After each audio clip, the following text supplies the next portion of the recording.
Buenas noches.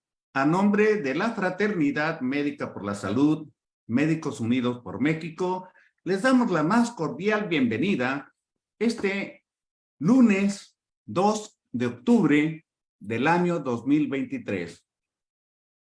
El tema del día del conversatorio del día de hoy es recordar un poco cómo era el México en 1968. Y para ello, he invitado a 4 queridos amigos que nos van a platicar su visión, lo que vivieron en ese México de 1968. Y quiero presentar a la doctora Araceli Silva Angulo. Ella es médico en la Ciudad de México. A María Isabel Martínez Vázquez, que es química industrial y profesora. Al igual, también tengo mucho gusto de presentar al doctor Pedro Tostli Riquelme, pediatra en la ciudad de Puebla, y a mi querido amigo y colega, el doctor Antonio Arista Viveros, infectólogo pediatra, al que pues le pido que ya estamos aquí. ¿Cómo empezamos? Primero, las damas. Claro, primero las damas. Sí, bueno, a ver, Araceli, pues para ir rompiendo el hielo y iniciar este conversatorio, primero, muchas gracias por aceptar la invitación. Creo que te debe de traer recuerdos importantes porque tú viviste ese año de 1968. ¿Cómo lo viviste? En realidad, pues yo estaba en segundo de secundaria y fue de lejos. Me asustaba. Mi mamá era un tanto inconsciente de la situación. Si no, no nos hubiera permitido asistir, por ejemplo, a un meeting que se hizo en el Zócalo. Yo ahorita no recuerdo, pero tengo la impresión que ese mismo día, fuera en la noche, persiguieron muchachos, no sé si probablemente después. Mi mamá supo las cosas, pero no muy bien, y no había tanta, como ahora, ¿no?, difusión de todo lo que sucedía.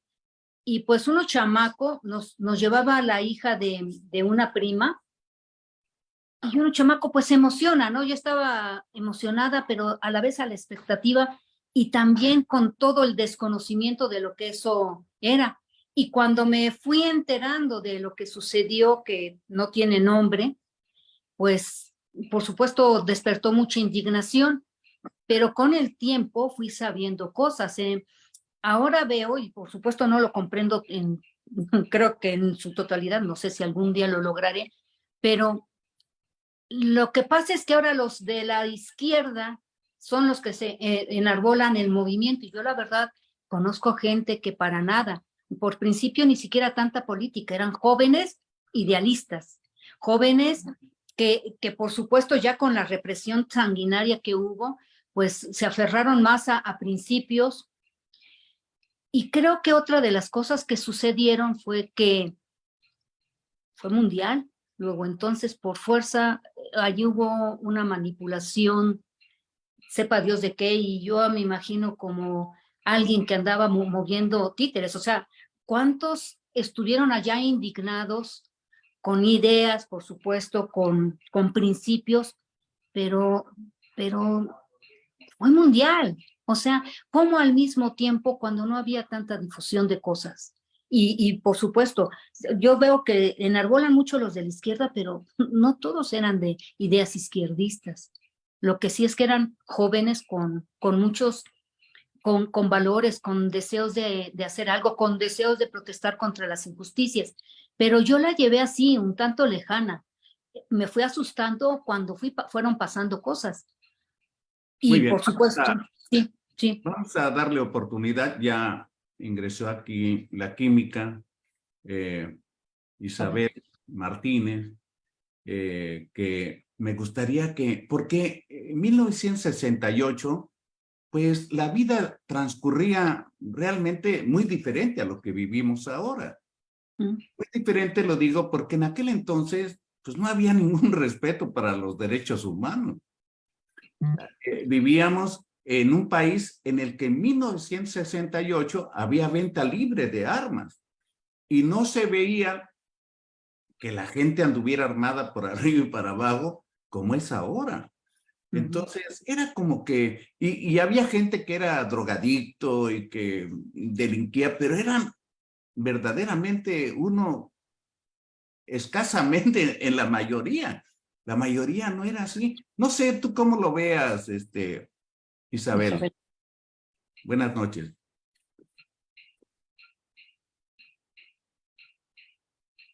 No se oye. ¿Sí me escuchas, Isabel?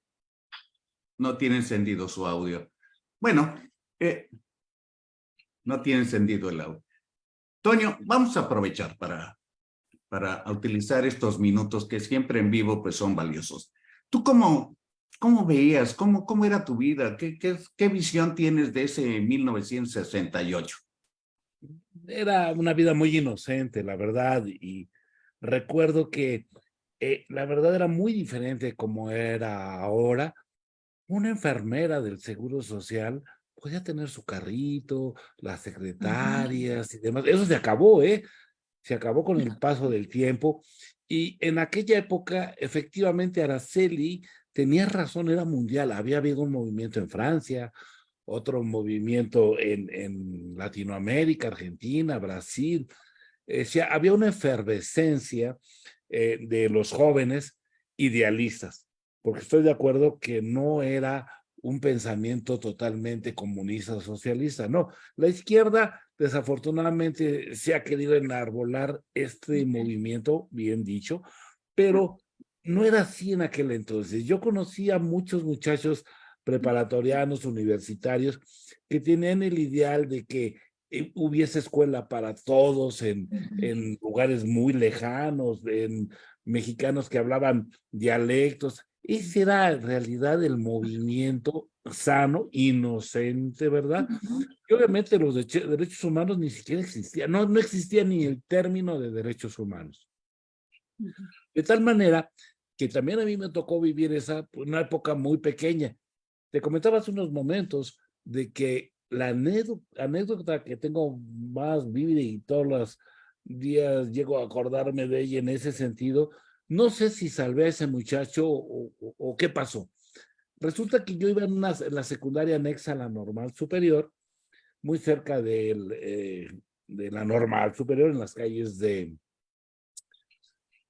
San Cosme, y fíjate nada más que había mucha seguridad. Salía yo a las 8 de la noche y solito con mi uniforme me iba a la terminal del camión que pasaba por la Merced, imagínate nada más, pasaba por la Merced hasta llegar a la Jardín Balbuena, donde pues vivía yo con mis padres.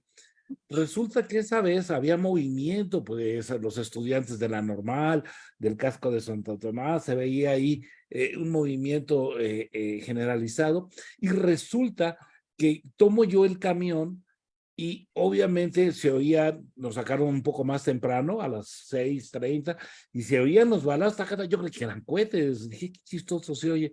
No, y llegaron, y en ese momento, pasando por cerca de Tlatelolco, se subieron 3 muchachos y venían espantadísimos que por favor se fuera el camión y que los venían correteando y demás. Y uno de ellos pues se quería meter en el suelo. Pues yo, imagínate, yo un muchacho de secundaria con mi uniforme, logré decirle, oye, ¿qué pasó? No, pues me vienen correteando y me van a llevar, me van a sacar. Y efectivamente se subieron los soldados y le dije, tú eres mi hermano, acuérdate que, no sé ni cómo te llamas, pero te vas a llamar Jorge Arista. Sí, sí, sí, sí. Y cuando llegó el soldado, ¿y tú quién? No, pues es mi hermano, vino por mí a la secundaria. A ver, identifíquense. Yo saqué mi credencial y él es Jorge. ¿Tu credencial? No, pues no tengo credencial, pues yo nomás vine por ti y ya nos vamos a la casa. Se bajaron los soldados y se fue. Ese muchacho bajó temblando porque dice, ¿qué pasó? Es que mataron a muchos. Dije, híjole. Llegué a casa y lo comenté, pero lo que no saben es que mi papá es militar. Ay, está interesante. Entonces, en aquel entonces, mi papá era mayor del ejército, pero era administrador. No, pues llegué y le platiqué a mi papá y de momento dice, no, hombre, no te creo, no, eso no pasó. Pero al otro día me dice, oye, sí, una tragedia, un drama. ¿Y qué pasó? Pues nos piden que no digamos nada, pues nadie sabía nada, pues. Con el tiempo me enteré de el secretario de la Defensa, que nunca lo conoció mi papá, por supuesto. Mi papá estaba en grados muy más abajo, por supuesto, mucho más abajo y no trabajaba cerca de él. Papá era administrador en aquel entonces de la médico militar, fíjate nada más. Él administraba, él no tenía que ver mucho con las armas, la verdad. Era intendente y él se encargaba pues de dar lo que necesitaban los estudiantes de medicina para su desarrollo. Y obviamente, pues sí, estaba más enterado que muchos. Y el secretario de lo que nos platica papá es que esa orden la dio directamente Luis Echeverría cuando era secretario de Era, Gobernación. era el secretario de Gobernación, sí. Ajá. Y lo que me platica mi papá es que él dio la orden directa de ataquen y atacaron. Y resulta que a la mera hora se arrepiente y le habla al secretario de Salud, Marcelino García Barragán. Su nieto actual es Harfuch, el que quiere ser regente de la ciudad, ¿sí? Jefe de gobierno de la ciudad. Bueno, pues él dijo, pues se amuela usted, señor, porque ya salieron las tropas y a ver quién lo detiene. Y pasó lo que pasó, ¿sí? Pero en realidad el directamente culpable fue Luis Echeverría. Y a mí me sorprendió a través de los años cómo es posible que si sabían que él había dado la verdad, sale presidente todavía, ¿no? Pero, a ver, ahí se necesitan algunas aclaraciones, porque te estás refiriendo al 2 de octubre específicamente. El 2 de octubre. Pero previamente y desde julio hubo ahí antecedentes muy importantes y dentro de ellos que tiraron la puerta de la preparatoria, un número 1, de un bazucazo. Pero Claro. mira, yo estoy recordando todo lo que me estás diciendo y más o menos el contexto de la clase media, que era mucho más grande de lo que es ahora, ¿no? Había una clase media bastante robusta en aquel entonces y me acuerdo que la mayoría de las familias de las que al menos yo venía, pues compraban en abonos en Viana, ¿no? Ir al puerto, a Liverpool, era un agasajo, ¿no? Porque era una tienda grandotota, cerca ahí del Zócalo. Y andar por las calles ahí del centro tan tradicionales para comprar, para mercadear, la farmacia París, ¿no? Que íbamos todos desde las fórmulas magistrales y ahí las preparaban. O sea, cosas que ya actualmente no las vemos.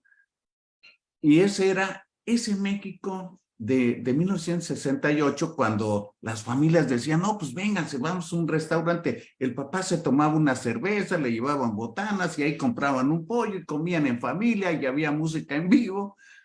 Y ese era el México de 1968, que la gente decía, no, pues vamos ahora a Chapultepec, ponía uno ahí su mantel y ahí comían, no había restaurante o oferta como hay ahora, y se pasaba uno un día maravilloso.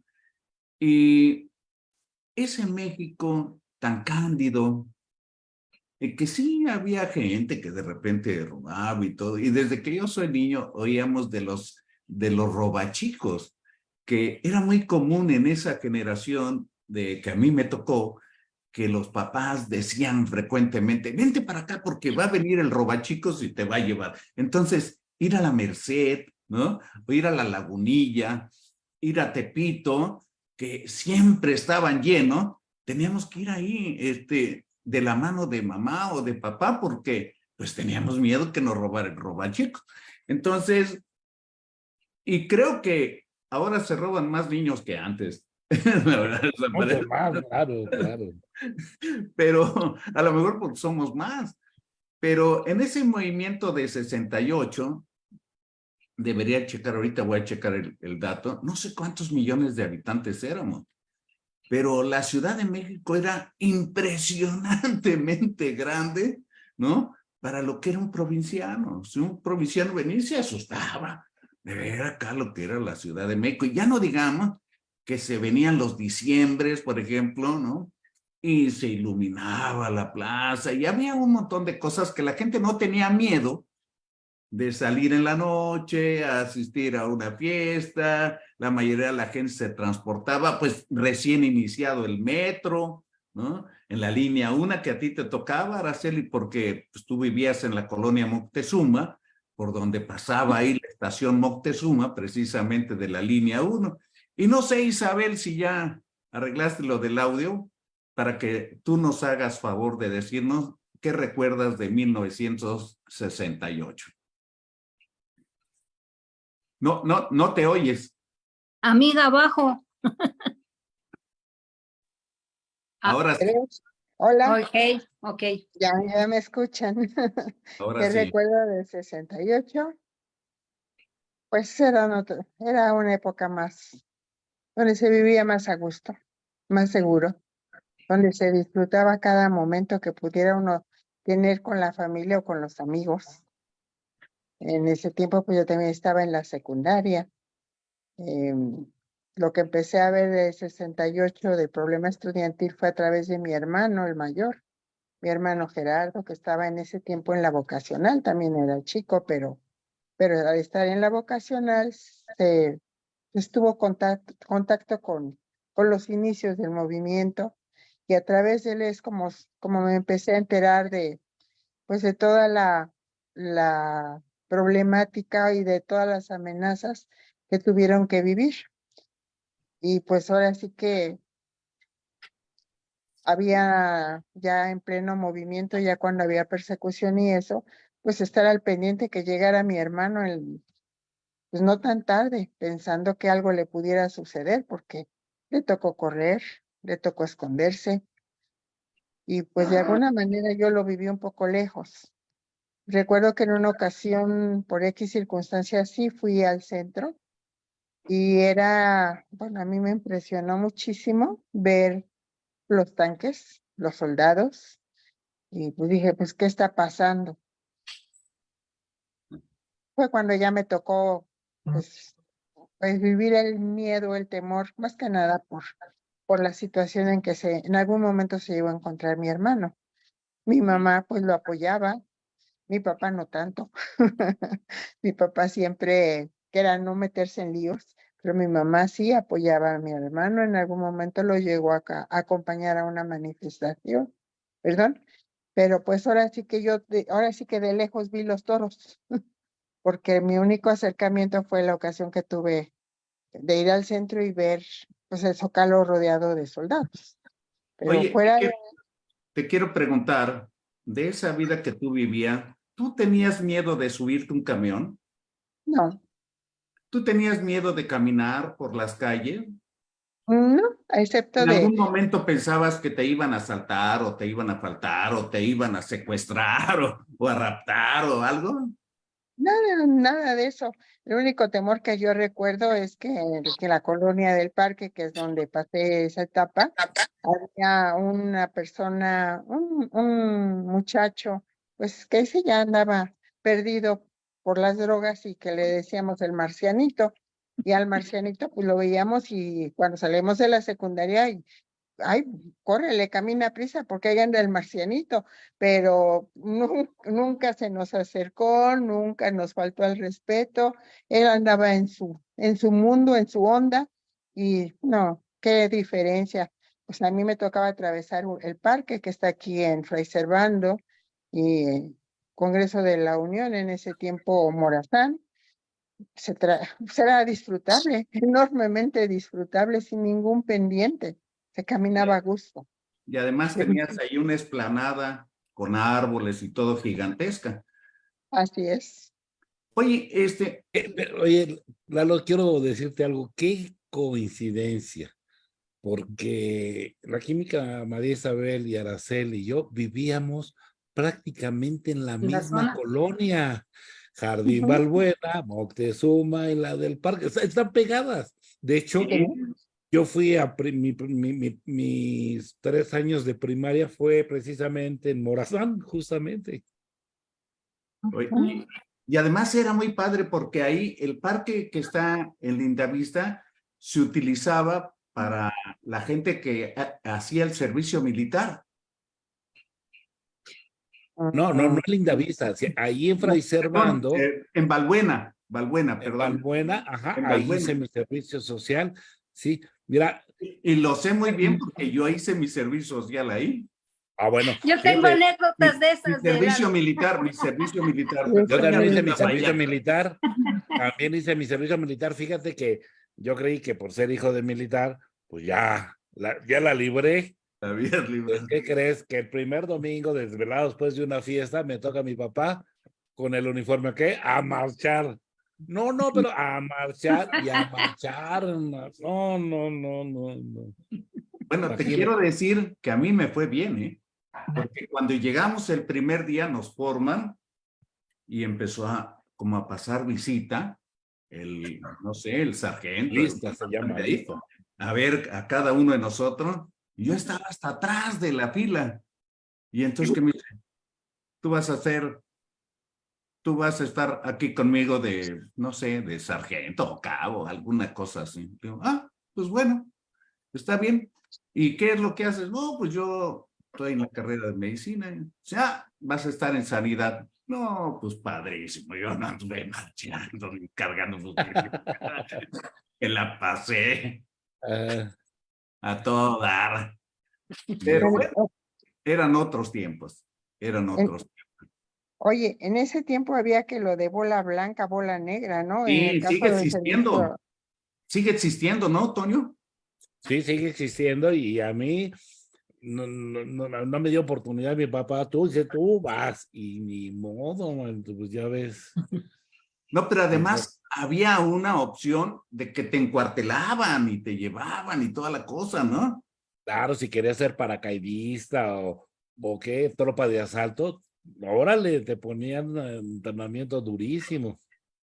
Sí, eran otros tiempos, otros. Pero fíjate que ese año de 1968, que aparentemente empezó bien y oíamos los eventos internacionales, la guerra de Vietnam, ¿no? Que nos Las escandalizaba. Olimpiadas iban a llevar a cabo en México, Ahí pues. voy, porque una parte del 68, que además estaba muy pegadita, es propiamente lo del movimiento de 1968, que duró ciento y tantos días, y enseguida, después del 2 de octubre, el 6 de octubre llega la antorcha olímpica al puerto de Veracruz. Y 6 días después se inauguran los Juegos Olímpicos, el 12 de octubre de 1968. Como que todo el mundo entendió que tenía uno que apaciguarse, ¿no? Y después de lo del 2 de octubre, pues cómo, ¿no? ¿No? Ya todo el mundo tenía miedo.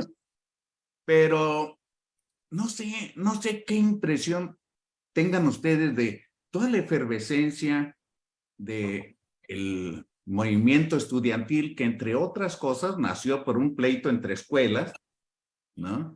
La Isaac Ochoterena, y que ahí, donde está la boca, ¿cómo se llama? La vocacional, donde se pelearon y todo el relajito. Bueno, me he de acordar. Y luego de ahí, pues fue creciendo porque fue como que un motivo para todas las inquietudes que se tenían de represión, de malos gobiernos, de imposiciones terribles.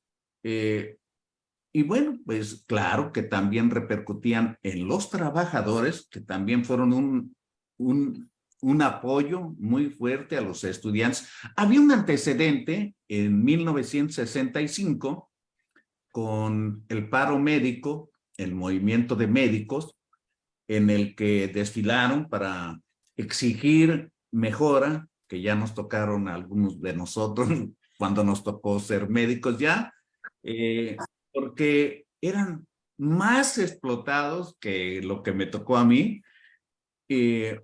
Y recuerdo, por mencionar algo, que ellos ganaban 360 pesos como pasante en servicio social. Después le subieron a 480. A mí me tocaron 600 pesos, ¿no? Pero era una bicoca, una barbaridad. Ahora no sé cuánto ganan, pero sigue siendo poquito. Pero ese movimiento de 68, pues hubo gente, líderes que ahora son políticos, por ahí algunos, que pues estaba en contra del partido del poder, porque hasta ese entonces el PRI era el partido del poder, todos los presidentes venían de ahí, y creo que México empezó a cambiar importantemente a partir de Miguel Alemán. A lo mejor el mérito de 1939 con la inmigración española, lo del petróleo, ¿cómo se llama? La Lázaro Cárdenas, la expropiación petrolera. expropiación petrolera con Cárdenas y todo eso. Pues después de eso viene una etapa de formar el México moderno. El México moderno con instituciones de salud, ¿no? Ahí nacieron en 1943, pues el Hospital Infantil, el Instituto Nacional de Cardiología, el de Nutrición, se creó el Seguro Social, y después vinieron otra serie de universidades e institutos de salud que fueron agregándose importantemente, pues a partir de la inmigración española. Y de hecho yo tuve maestros inmigrantes que me dieron clases como Río Languera, que era maravilloso. Entonces, viene ese México moderno y empezamos con una gran influencia de los hijos de la posguerra.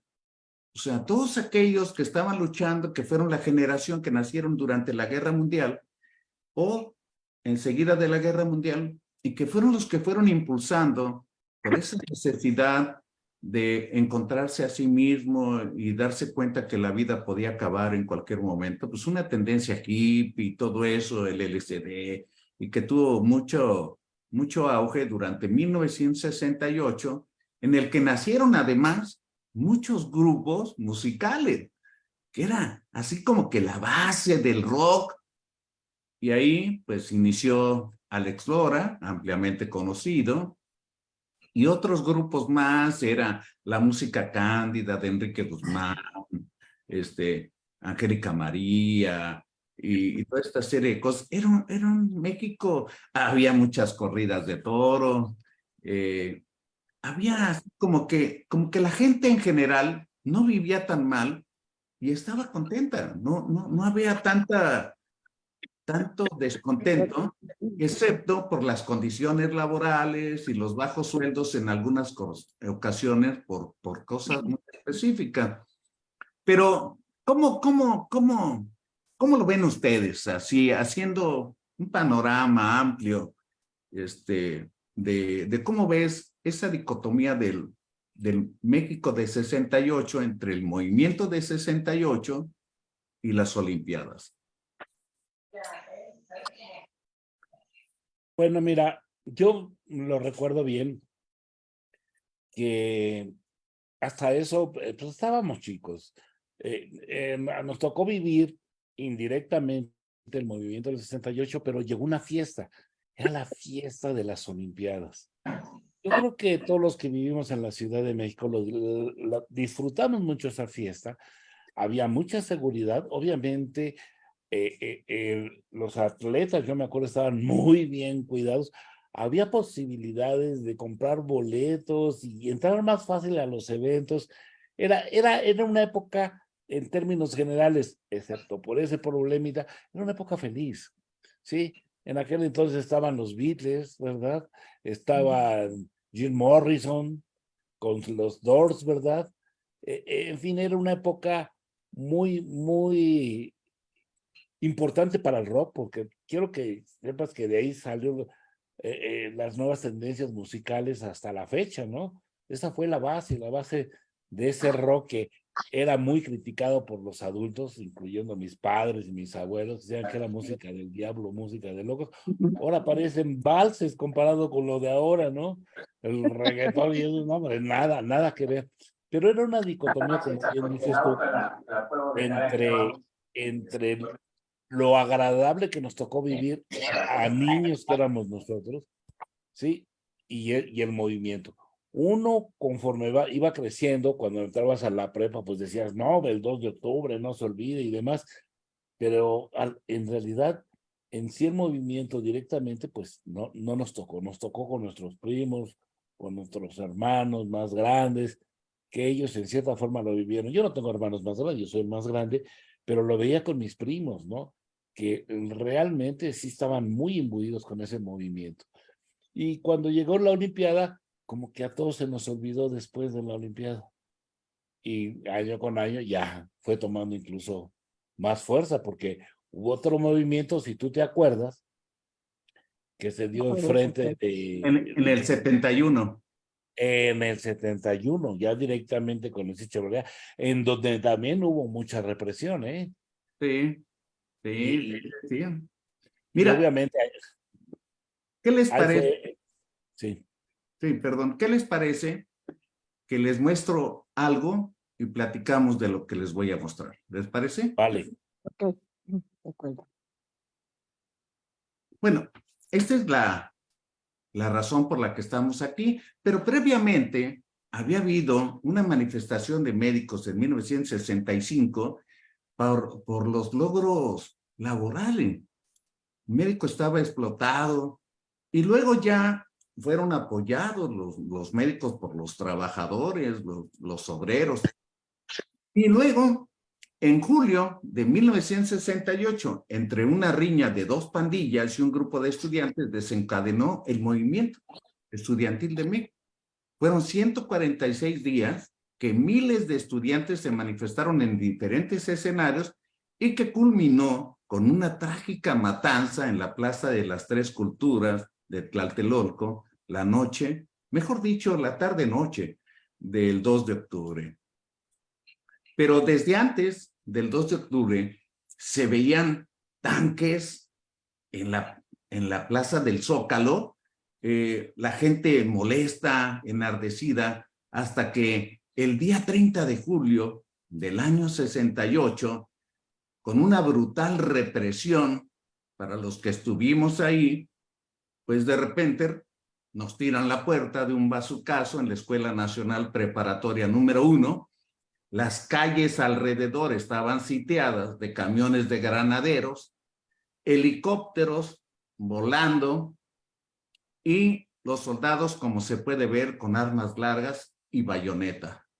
Entonces, así quedó una puerta virreinal y toda esta represión pues vino a culminar prácticamente con el día de la gran tragedia que se reúne en mitin el 2 de octubre, donde está la Secretaría de Relaciones Exteriores, y después de que un helicóptero sobrevoló esa plaza y lanzó una bengala, gente que ya estaba apostada en los edificios empezó a disparar contra la multitud. Mencionan que hubo alrededor de 30 muertos, pero en realidad hubo más de 300. Y se calmó un poco con el advenimiento de las Olimpiadas. Todos recordamos a Basilio, cómo llevó la antorcha hasta el pebetero en el estadio de Ciudad Universitaria para hacer la inauguración de los Juegos Olímpicos de 1968. Y pues vimos grandes hazañas, excepto la de México, ¿verdad? Que ya no quiero hablar mucho de eso, voy a herir susceptibilidades, pero estos son la selección olímpica de fútbol de México. Y pues qué decir de la Universidad Nacional, que nos llena de orgullo los que egresamos de ese centro de estudio y que nos tocó vivir como estudiantes universitarios el movimiento de 68. Por esa razón decimos orgullosamente Puma, porque precisamente Barros Sierra y muchas de las autoridades de la universidad marcharon en protesta de lo que estaba sucediendo con la clase estudiantil. Se realizó una marcha que se llamó Del Silencio y eso fue en septiembre, previo al 2 de octubre. Y bueno, pues este movimiento estudiantil del 68, pues sentó las bases para alcanzar las libertades que no tenían en ese entonces y despertó la conciencia de la importancia que debe de existir en la negociación entre las autoridades y la población para evitar hechos de violencia. Reconocieron a activistas, pero pues realmente eso no es. Aquí están los líderes del movimiento de 1968. Y todavía, pues tenemos a uno de ellos vivo, cuando los metieron presos, cuando en el Instituto Politécnico y en los salones de la Universidad de México, el comité de huelga hacía mediación y estrategias para ese movimiento. Aquí hay, pues, un monumento, no sé cómo se puede llamar, de la gente oficial que dicen que murió ahí en esa Plaza de las Tres Culturas, en Tlatelolco. Sin embargo, ese 2 de octubre, a pesar de que el gobierno dice que hubo 20 muertos, se estima que fueron más de 300. Y por esa razón se dice, ¿dónde acabaron los muertos? ¿Dónde están? Ahorita con la tragedia de Ayotzinapa, hablan de 40 y tantos. Aquí hubo 300 muertos masacrados. En fin, quiero terminar que dice, los muertos no son los que descansan en paz en la tumba fría. Los muertos son los que tienen muerte el alma y viven todavía. Bueno, yo creo que posiblemente eso nos inspire un poco para ver qué es lo que nos ha dejado este tiempo, porque ustedes, por lo que estoy viendo, tan jóvenes, pues no vivieron directamente lo que fue el movimiento de 68. Yo sí lo viví. Yo tuve que correr por mi vida. Me llevaron detenido a El Carmen. De ahí me escapé corriendo hasta el Cine Cosmos, que es cerca de la Normal Superior, en Ribera de San Cosme, que es un buen trecho. Llegué sin camisa y ensangrentado. Y bueno, tengo una impresión dolorosa porque compañeros míos murieron. Algunos de ellos tuvimos que ir a identificarlo, ¿verdad? Al campo militar número 1 con su padre, hijo único, tipo maravilloso. En fin, entonces, pero eso, ¿qué nos ha dejado? ¿Qué nos ha dejado realmente el movimiento estudiantil y las Olimpiadas? A mí me gustaría oír sus opiniones. En su opinión, ¿qué nos ha dejado el movimiento estudiantil del 68 y las Olimpiadas del 68, que ambos eventos pues fueron el mismo año? Doctor Lara, usted me avisa si cuando hablo. A ver, Fernández. Sí, Manuel, en un momentito, dame un chancecito y ahorita te damos. A ver, Araceli. Llegó la grúa hasta acá del taxi. ¿Quién va a hablar? ¿Tú? Oye, ok. Mira, bueno, por principio vieron muchas gentes desaparecidas. Yo conocí a varios en el transcurso de los años que perdieron hermanos, que nunca se supo dónde estuvieron. O sea que 300 también se me hace poca cosa, pero ¿qué nos dejó? No sé, o sea, es algo que se sigue festejando o conmemorando. Lo que sí es que me parece a la lejanía, porque yo disfruté lo de las Olimpiadas, tan incongruente, porque pues sí es cierto que no se hacía o sea, no había tanto como ahora que sacamos el celular y inmediatamente lo mandamos si queremos por el Face o por todas las formas en que podemos transmitir lo que esté sucediendo en ese momento. Es verdad, no lo había y también obviamente se tapó, pero sí supimos y fue algo que nos horrorizó y a mí en lo personal, viéndolo sobre todo a la lejanía, algo tan horroroso y sin hablar de derechas ni de izquierdas, sino esa represión, esa forma de perseguir pues, a jóvenes idealistas y después convertirnos a ver lo que era pues un festejo, o sea, eso me da un tanto yo como persona, me causa mal sabor.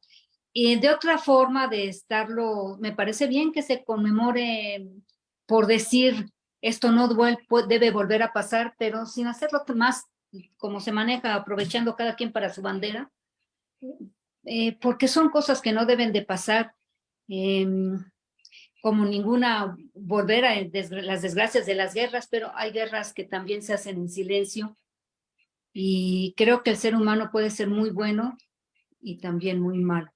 Y lo que debemos de conmemorar es la vida y tratar de que eso nos enseña a que tenemos que ser mejores y promulgar por los valores en forma positiva. Eso es difícil, pero cuando menos uno debe de intentar hacerlo, empezando así por uno. Muy bien, muchas gracias, Araceli. Isabel, ¿cuál es tu opinión? Pues mi opinión es que el cambio fue muy brusco. De vivir ese temor eh, por los conocidos, por los hermanos, sobre todo, que a mí me tocó con mi hermano, es lo que viví más cerca, y de repente cambiarnos totalmente el panorama, no mostrarnos una cara muy, muy dura, muy triste, muy dolorosa, cruel, y por otro lado, la fiesta. Ese contraste, pues sí, significó mucho y pues, bueno, en mi caso, pues sí me dejé envolver por lo de las Olimpiadas, ¿no? Y ver a que mi hermano estaba bien y que las cosas, pues, de golpe y porrazo habían pasado, ¿no? La matanza y aquí ya, ahora sí como dicen, el muerto al pozo y el vivo al gozo. Porque eso fue lo que sucedió.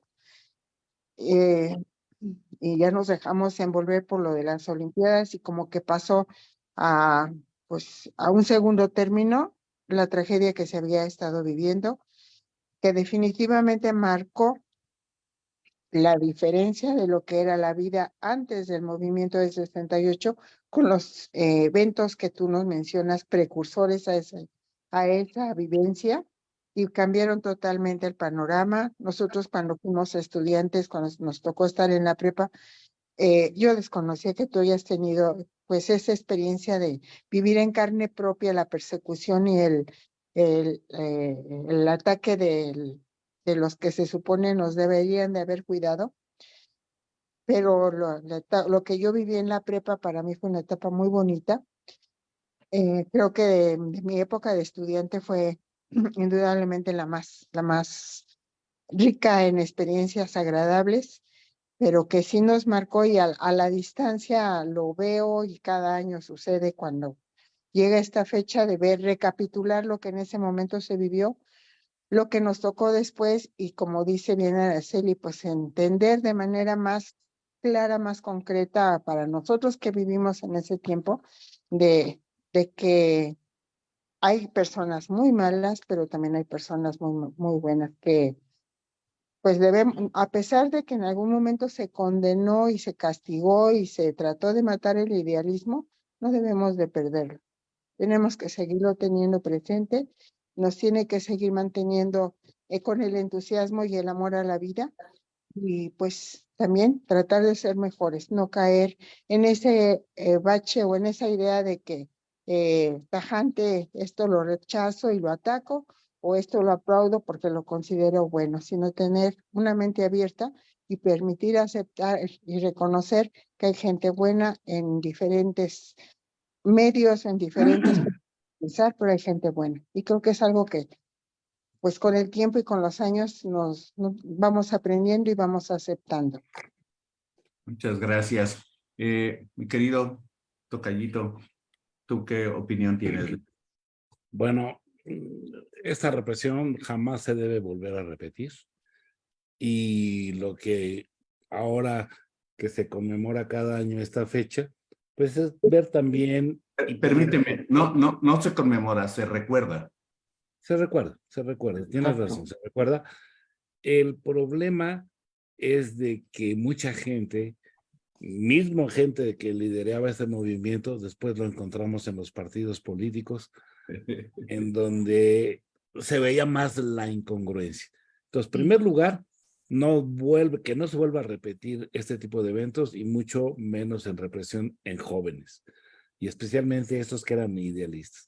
Y respecto a la fiesta de la Olimpiada, pues éramos niños y sí, la disfrutamos, por supuesto que la disfrutamos, pero la seguimos pagando. Y la seguimos pagando con la tenencia en los automóviles y una serie de impuestos que ahora se sustituyen con otros, pero hasta la fecha seguimos pagando esa Olimpiada que creo que ya se pagó hace mucho tiempo. Entonces, sí. Se hizo costumbre, se hizo Sí, costumbre. se hizo costumbre y está bien. Así somos los mexicanos, nos gusta la fiesta, nos gusta la convivencia, pues vean estas reuniones en donde nos juntamos, en fin, pero la represión y esto que pasó, que no se vuelva a repetir. Tienes toda la razón. Se acaba de unir con nosotros que tenía ahí unos compromisos, el doctor Pedro Tosti. Riquelme, te pedimos, Pedro, que enciendas tu cámara y tu audio, pues para que nos des tu impresión del movimiento de 1968. ¿No? No puede. Estás aquí presente, pero no puedes. Ahí estás ya. A ver, enciende tu El micrófono. sonido. Ahí está. ¿Me escuchan? Buenas noches, sí, una sí. disculpa por llegar tan tarde. Casualmente me cayó bastante consultita. Eso es bueno, quiere decir que estamos vigentes aún. Bueno, yo quería hacer un comentario del 1968. Yo lo viví. Estaba yo cursando el 5º año de medicina. No me metí de lleno al movimiento estudiantil porque lo que me interesaba más era terminar mi año en forma regular y llegar a mi internado de pregrado, y máxime que lo iba yo a hacer en las Fuerzas Armadas. Yo hice el internado de pregrado en la Secretaría de Marina, entonces sí tenía yo que portarme bien. Entonces, pero sí hubo, como dice mi querido Toño Arista, hubo una serie de represiones tremendas, y no nada más el 2 de octubre. El día 14 de septiembre, aquí en Puebla, en las faldas de la Malinche, en un pueblo que se llama San Miguel Canoa, hubo el asesinato de 3 trabajadores de la UAP que fueron de excursión a la Malinche y que les ganó la noche y la lluvia. Se fueron a refugiar a la iglesia, y el sacerdote Enrique Mesa Pérez los corrió de la iglesia y convocó a todo el pueblo, tocó las campanas y hizo que la gente de esa población linchara a esos 3 trabajadores y además al dueño de la casa donde se les dio refugio. O sea, 2 semanas antes de que ocurriera el 2 de octubre famoso, aquí en Puebla la barbarie estaba en su punto, y gracias a la infodemia eclesiástica que ese cura era el que pues dominaba esa región de esa población. Él cobraba impuestos, él pagaba impuestos al gobierno, y él hacía y deshacía de esa población. Entonces, esa infodemia que ha existido, existe, y la vemos diario, todos los días, en nuestro cotidiano acontecer. Vemos que existen muchas cosas, que si ya vamos al comunismo, que si ya vamos a esto, y bueno, eso luego deja secuelas graves, como pérdidas de vidas humanas. Entonces, pues sí, yo viví ese, en 1968, el día 1 de octubre, salieron autobuses de aquí, de la Facultad de Medicina de Puebla y de la universidad en general, iban hacia México para participar en la marcha del día 2, y en la caseta de ¿cómo se llama? De Chalco, los detuvieron el ejército y los regresaron, no los dejaron pasar. Afortunadamente, pues mis compañeros que sí fueron, yo no asistí, pues salvaron la vida, porque hubo muchas pérdidas humanas, terribles, y pues se dice 2 de octubre no se olvida, pues yo creo que no se va a olvidar, y sobre todo a las familias de esos muchachos que en la flor de la edad perdieron la vida, sufrieron desaparición forzada, sufrieron tortura, en fin, cosas muy feas que esperemos que en nuestro México nunca se vuelvan a ver. Muy bien, Pedro, pues tienes toda la razón. Fíjate que ese hecho de Canoa lo hicieron incluso una película, Así porque es, el padre incitaba a la población diciendo que habían llegado unos comunistas.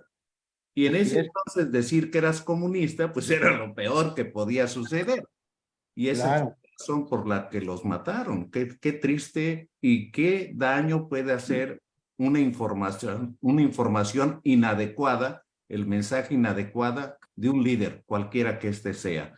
Cualquiera Eh, que sea. Me ha pedido la palabra el doctor y académico Manuel Fernández Torrano. Y yo le pido que active su cámara y su micrófono para darle el uso de la voz. Después de él, le vamos a dar oportunidad a Lilia Valderrábano, también pediatra, alergóloga. Hola, amiga. Hola amigos, es un placer Sí. verlos. A ver, Bueno. ¿me permiten para llevar un orden? Manuel, si estás ahí, enciende tu cámara. La cámara va a estar difícil encenderla.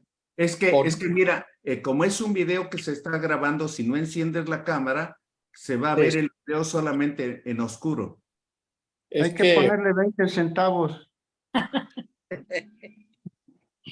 Bueno, A lo mientras arreglas ese problema, mira, vamos a darle el uso de la voz a Lilia Valderrábano. Adelante, Lilia, enciende tu video y tu audio, por favor. Pues el video y el audio, a ver, el video, a ver, aceptar. Yo ya abrí Ya. mi cámara, amiga, Sí, yo ya abrí ahí mi está. Ya lo cámara. abrí.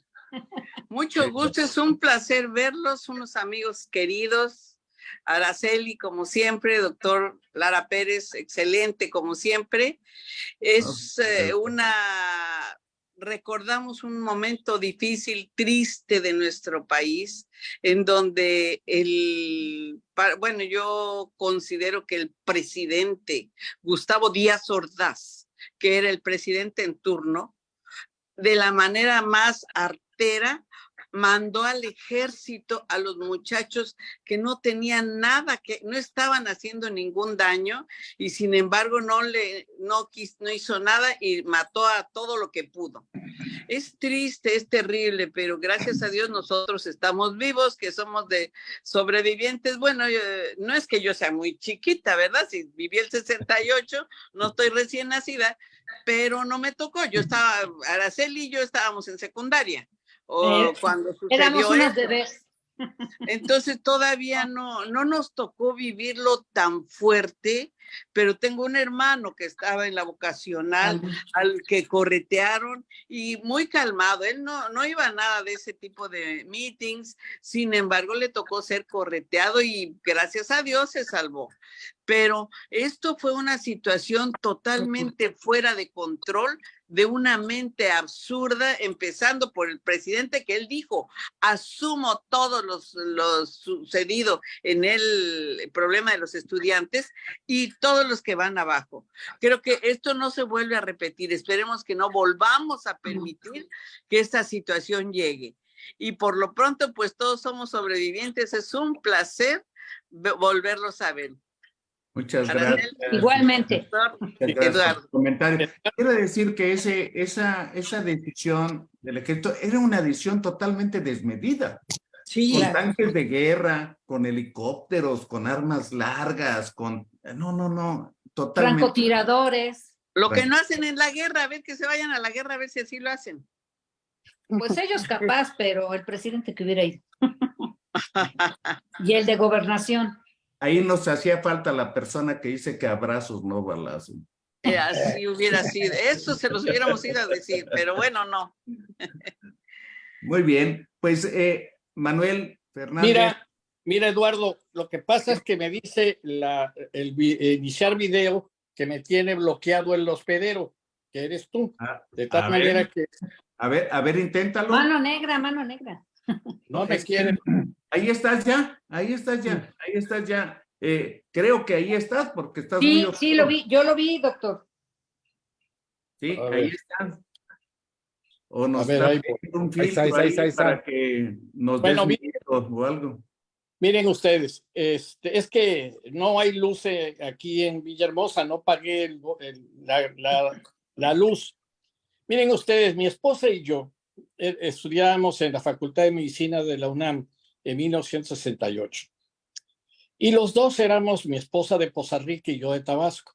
De tal manera de que no teníamos familia, vivíamos en casa de huéspedes y verdaderamente sufrimos una situación de mucho riesgo y sin familia, de tal suerte de que tanto mi esposa como yo estuvimos en el auditorio de la Facultad de Medicina en sesión permanente por mucho tiempo.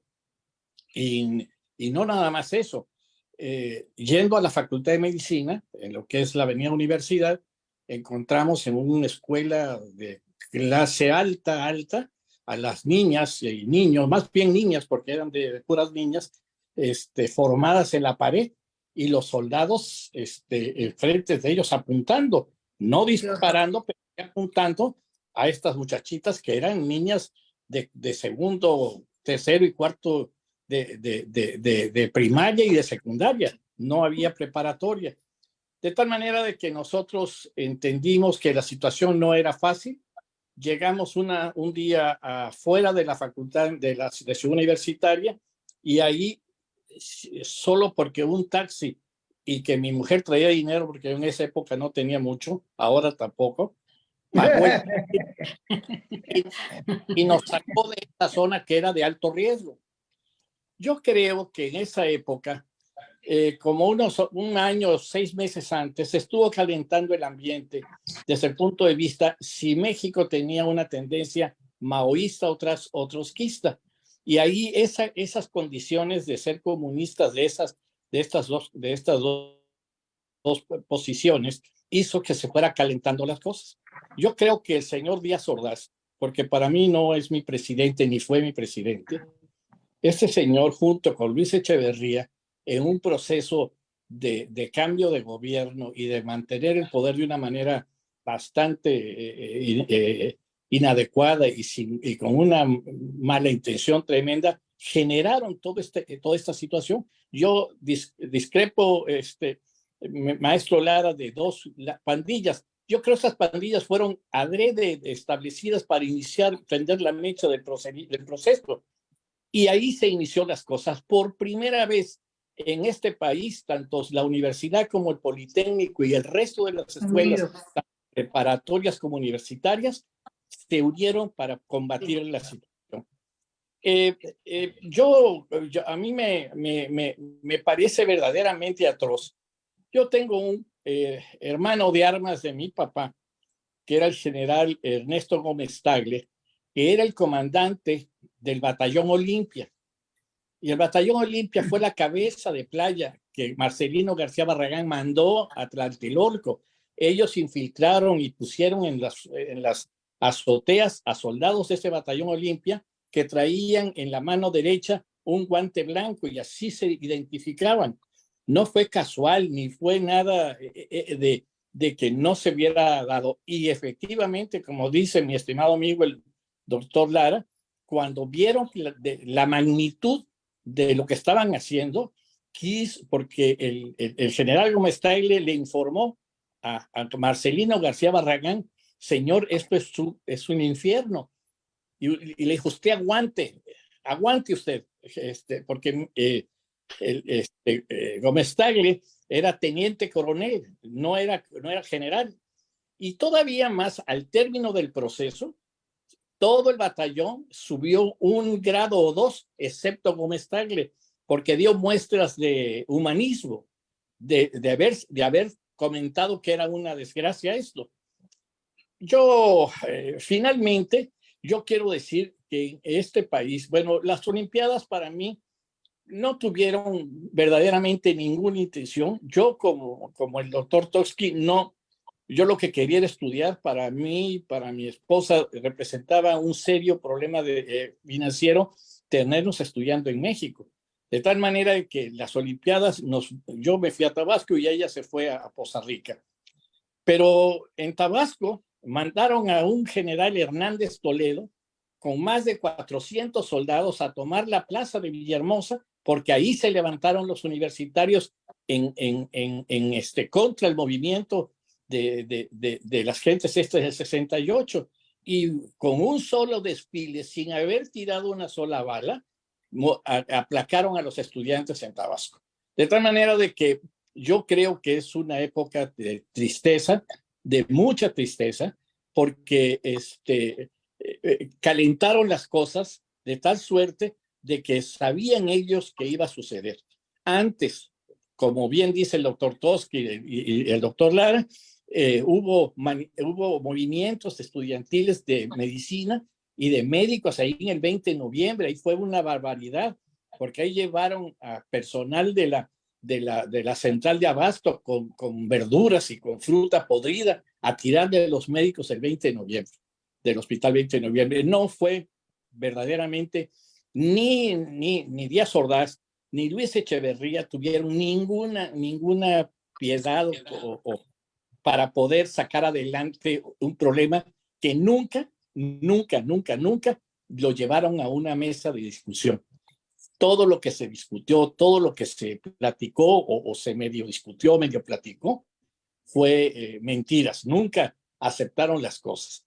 Y bueno, y una de las compañeras de hoy en la noche dice, ¿cómo es posible que Luis Echeverría fuera el siguiente presidente de la República y que Díaz Ordaz, con la desfachatez más grande del mundo, diga, yo soy el culpable de todo? Es que por supuesto que era el culpable de todo, porque arriba de Marcelino García Barragán estaba él. No es una condición superflua, sino es responsabilidad directa desde el punto de vista constitucional. Y yo creo que no se trata, los pueblos pueden ser de derecha, de izquierda, de en medio, pero ningún pueblo se merece lo que sucedió el 12 de octubre. Gracias, doctor Lara, muy amable. Y gracias, buenas Manuel. noches.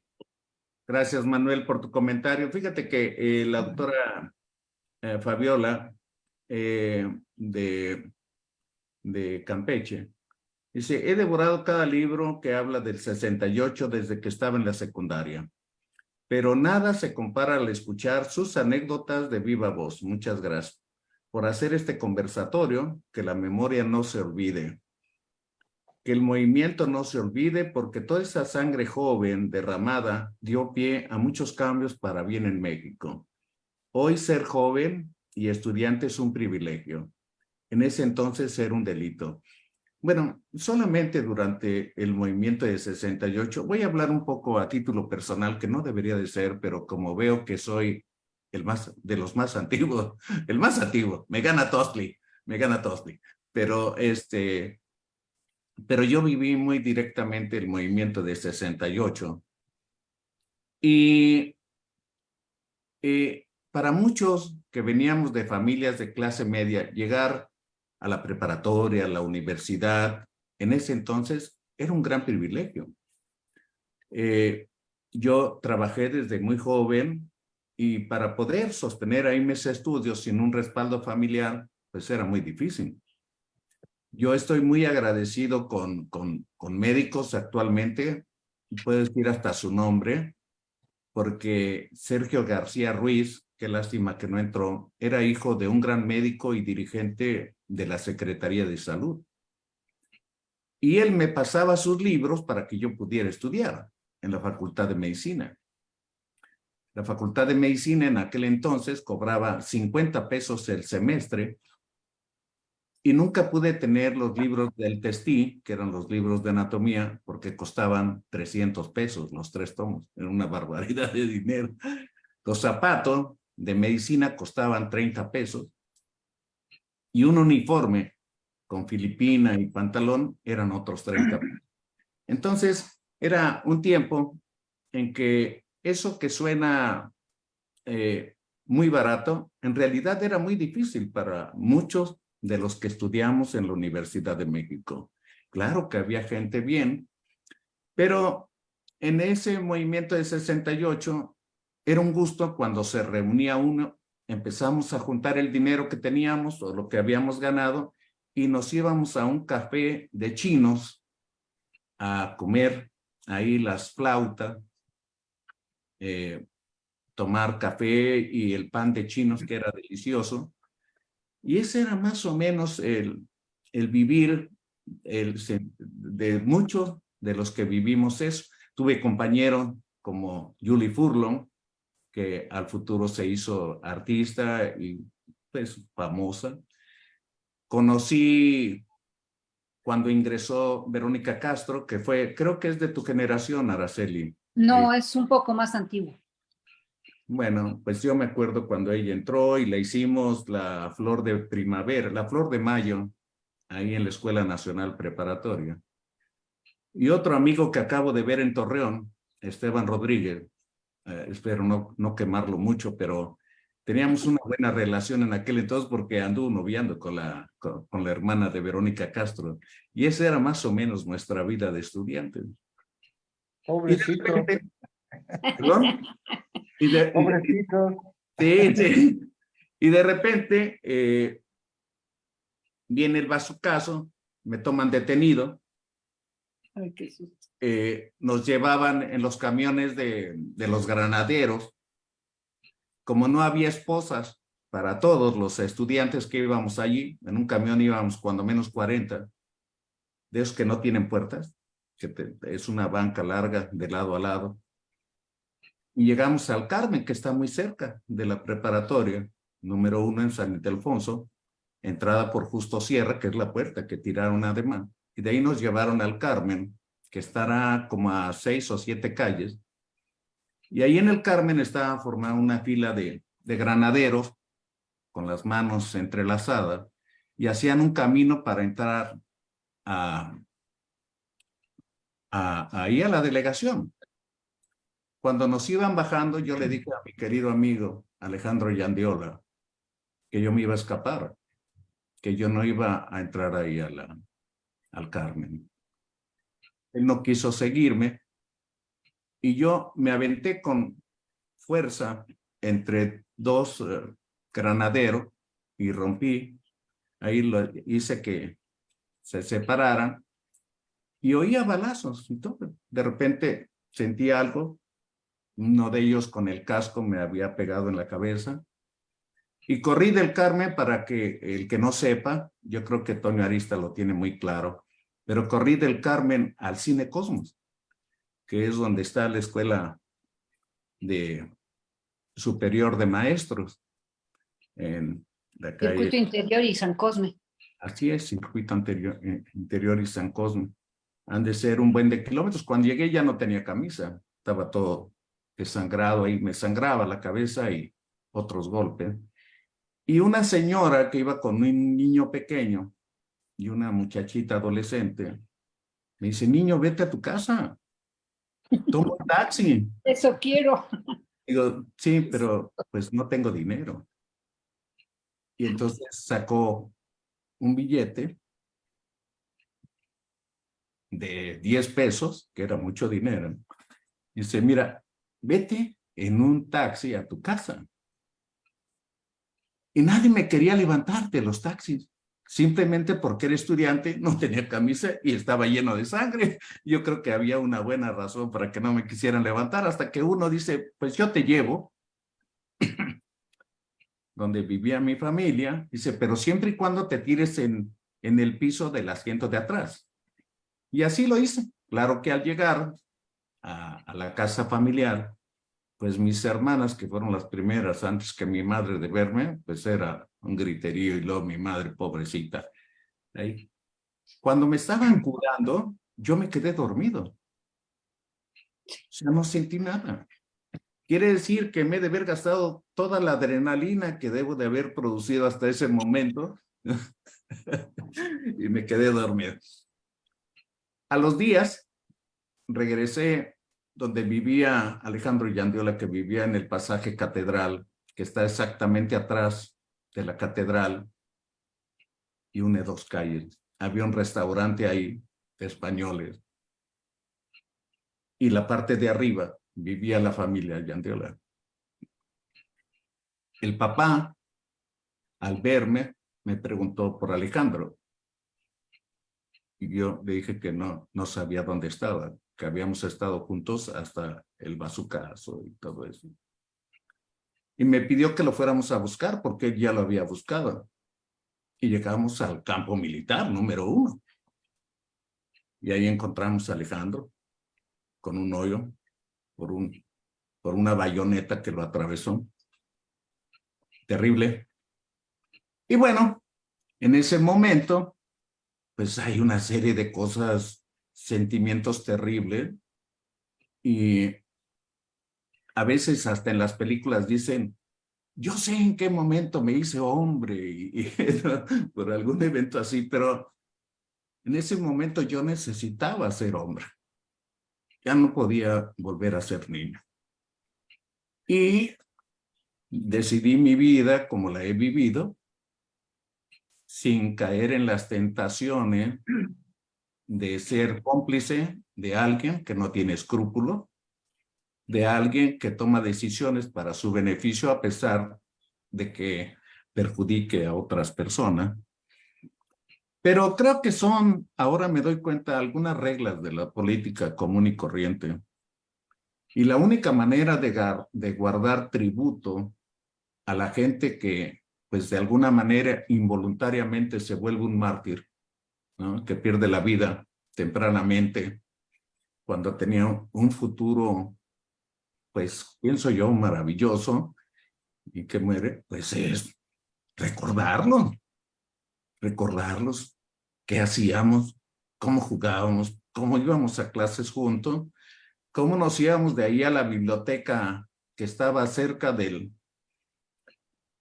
la Cámara de Diputados, que era una de las bibliotecas mejor surtidas en ese entonces, en mi tiempo de estudiante.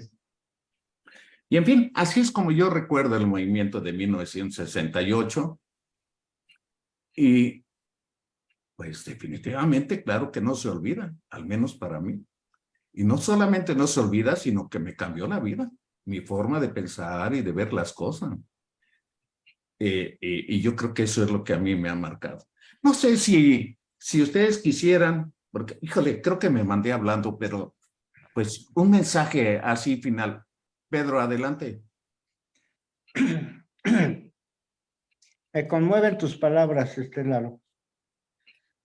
Porque obviamente el año de 1968, no solamente el día 2 de octubre, a lo largo de ese año y de años anteriores, hubo una época de represión en la Ciudad de México y en los estados de la República. Puebla no se escapó a eso. Ahí tuvimos al general Antonio Nava Castillo como gobernador, que finalmente fue destituido por prácticas, ¿cómo se llama? Pues salvajes contra los estudiantes. Ahí en Puebla también sufrimos la bota militar de Rafael Moreno, del general Rafael Moreno Valle, y que también tuvo que salir por piernas. En fin, esa época culminó con pues no batalla, sino con la masacre del 2 de octubre. Y bueno, pues hay muchas versiones. Unas versiones tratan de quitarle culpa al ejército y pues básicamente la responsabilidad fue de Luis Echeverría, quien ordenó a los halcones y a los grupos especiales que dispararan sobre los mismos miembros del ejército. Y por eso el ejército comenzó a disparar, porque había gente apostada en los edificios de Tlatelolco, disparándole a los soldados, no los estudiantes. Entonces, pues es una época conflictiva, represora, de mucha confusión, ¿sí? Que terminó en la pérdida pues no sé cuántos seres humanos desaparecidos que fueron al campo militar número 1, algunos que incluso nos decían personal de enfermería que llegaban los halcones a los hospitales a rematar a los heridos que estaban ahí. Entonces, es una época espantosa que no quisiéramos volver a ver y que nos hace reflexionar acerca del futuro de nuestra nación. ¿Qué queremos? ¿Qué vamos a hacer? ¿Y a dónde vamos? Ese es mi mensaje. Muchas gracias, Pedro. No sé, ahora vamos un poco al revés. Tocayito, ¿quieres decir algo? Bueno, también, déjame contestar la llamada que la estaba esperando y ahorita... Sí, le bueno, comento. entonces nos pasamos contigo, Isabel. Un mensaje final. Pues es algo que no debemos olvidar. Esperemos que no se vuelva a repetir. Aunque lamentablemente el panorama que se vislumbra, tantos cambios que hemos estado viviendo y tanta violencia que nos está rodeando actualmente, en algunos momentos me hace ser pesimista, pero confío, espero equivocarme, que todo tome otro camino y que prevalezca el recuerdo, la memoria y la convicción de que no se debe repetir. Un evento de esa naturaleza no se debe repetir. Y ha sido, pues sí, conmovedor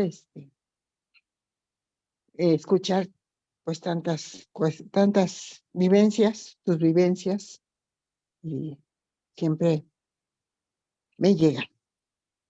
Muchas gracias, Isabel. Araceli. Es que estamos hablando del 68, pero acaba de decir Isabel algo muy cierto. O sea, estamos viviendo una violencia, además con avances terribles, decapitados, descuartizados, niños desaparecidos. O sea, eso, sí, nuestro deseo es que no se vuelva a repetir. Así, o sea, pero estamos hablando de una situación que sí estamos viviendo y la verdad no nos debemos acostumbrar a eso y debemos de poner todo lo que podamos de nuestra parte para que eso cambie, lo que estamos viviendo, sí, recordando desgracias como las que se vivieron en el 68. ¿Culpables? Sí, creo que hay caras, pero tampoco son las únicas. Es todo. Ok, muchas gracias. Lilia, ¿quieres comentar algo antes de que cerremos aquí la transmisión? No, creo que no me escuchaste, Lilia. ¿No? Querido Manuel, ¿quieres opinar algo más? ¿Un mensaje final? ¿No? ¿Alguien de los que está aquí quiere tomar uso de la voz? Bueno, entonces no me queda nomás que agradecer a Isabel Martínez Vázquez su participación en este conversatorio de recuerdo. Eduardo. Sí, Manuel. Sí, mira, yo creo que es importante. Pon tu cámara, Manuel. Es que no hay luz aquí y estoy participando con mi celular. Sí. Bueno, porque te prometí que estaría aquí y lo estoy haciendo. Bien. Miren, yo creo que la situación de 68 es triste y que la situación del 23 es complicado. En 1917 o 18, yo hice un trabajo sobre la calidad de vida de este país. 17 por ahí. Y es verdaderamente impactante las evidencias que encontré en algo que voy a comentar con mucho respeto en el centro de la familia mexicana. Cuando un hijo llega con 60 o 5,000 pesos cuando no trabaja, o 7,000 pesos cuando no trabaja, y los comparte con su familia. Y los papás, la mamá, no le dice, oye, ¿dónde agarraste ese dinero? Ese dinero es producto de la venta de drogas, ese dinero es producto de ser halcones de los narcotraficantes, ese dinero es producto de una serie de actividades ilícitas, inadecuadas, y mucha gente se queda callada por el beneficio financiero que se tiene. Lo mismo sucede con la prostitución de las niñas de 12 años a 18 años, en donde hay prácticas en donde esto se venden a las niñas para casarse y obtienen los familiares un dinero. Esa falta de respeto de la sociedad mexicana que no se tenía antes y que ahora se ha diluido y se ha de alguna manera aceptado entre comillas. Yo creo que es muy importante que reflexionemos hacia el interior de la familia mexicana, porque es ahí donde está el punto de equilibrio. No es después, ni es que yo no quiera echarle la culpa al gobierno pasado, a este gobierno, no es de izquierda ni derecha. Es necesario ser más sensibles en educación de los, porque si no lo hacemos, se va incrementándose una serie de actividades y de actos que son verdaderamente reprobables y tristes para nosotros, porque la familia mexicana no siempre fue así. Cuando alguien llevaba algo que no lo podía comprar porque la familia no se lo daban, había que regresar eso al dueño. Habría que decir exactamente de dónde sacó este dinero. Y entonces yo veo allí un serio problema de falta de conciencia que se debe retomar. Gracias al maestro Lara por haberme invitado y les agradezco a los demás compañeros y a los que nos están oyendo que nos hayan aguantado un poco. Muy amable, buenas noches. Gracias, Manuel. Gracias, Manuel. Te mando un abrazo hasta Villahermosa. Pues no queda, Pedro, ¿tú quieres mandar un mensaje final? Pues estoy totalmente de acuerdo con el doctor que acaba de hablar.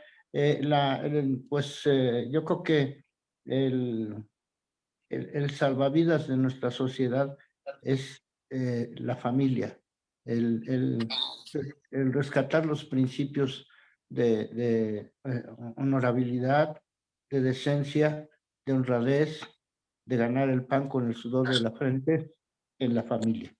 ¿Sí? Que 100 pesos se llevan a la mesa, pero son ganados con honradez, con honestidad, ¿sí? Porque pues estamos en una época de apariencias y como dice el dicho, las apariencias engañan. Entonces, hay que rescatar a la familia y empezar con nuestras familias propias, o sea, ver cómo está todo nuestro entorno familiar, y el entorno familiar a la que van nuestros hijos, ¿sí? Con quién conviven, con quién se juntan, ¿sí? Si andan con amigos que tienen carros lujosos, en fin, como tú dices, Eduardo, y dices bien, pues somos de una clase media que pues íbamos a la escuela sin automóvil, pagábamos nuestros 15, 20 centavos que costaba el autobús y así nos íbamos a la escuela. Y era raro los estudiantes que llegaban a la preparatoria o incluso a la facultad ya montados en algún automóvil. Hoy no, en la actualidad no, pues hay muchos hijos de papi y hay otros que no son hijos de papi, quién sabe de dónde sacan un carro lujoso. Entonces, hay que ver en nuestro entorno porque ahí está, ahí está el foco infeccioso, ¿sí? Si mantenemos una juventud sana, saludable mentalmente y con esperanzas, va a ser otra cosa en nuestro país. Gracias, Pedro. Muy agradecido por tu comentario. Araceli, ¿un mensaje final? Pues yo creo que el punto es, sí, no olvidarse del 2 de octubre, pero tampoco olvidarse del presente. O sea, yo estoy de acuerdo con todo lo que han dicho. Hay que fortalecer valores. No hay que ser omisos, no hay que hacerse el distraído. Hay que participar, porque estamos vivos, a Dios gracias, otros no, pero de nosotros sí depende, con nuestro granito de arena, que los valores persistan, que no aceptemos como normal lo que no es normal ni bueno, porque los grandes pueblos se destruyeron cuando faltaron los valores. O sea, sí, yo creo que sí la humanidad puede desaparecer o un país, ¿no? O sea, nos sentimos muy orgullosos. Somos aztecas, que no somos aztecas, que somos esto, pero ¿de qué nos podemos gloriar o sentir tan ufanos si lo que somos en el presente no es bueno y no hay valores? Rescatemos lo que sí tenemos también, porque tampoco somos malos, ¿no? Eso, o sea, el 2 de octubre no olvidarlo, pero el presente tampoco hay cosas muy buenas que debemos de tratar de evitar. Muchas gracias, Araceli. Pues yo quiero agradecerles a todos ustedes, a Araceli, a Isabel, a Pedro y a Antonio, su participación.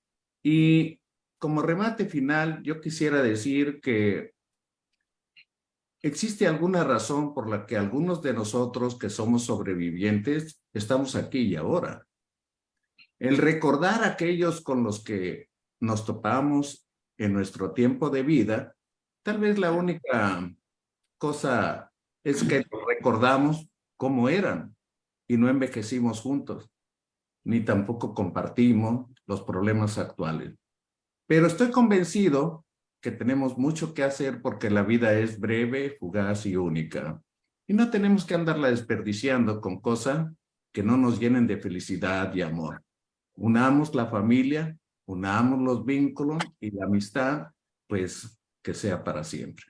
Muchas gracias a todos y buenas noches. Buenas noches. Buenas noches.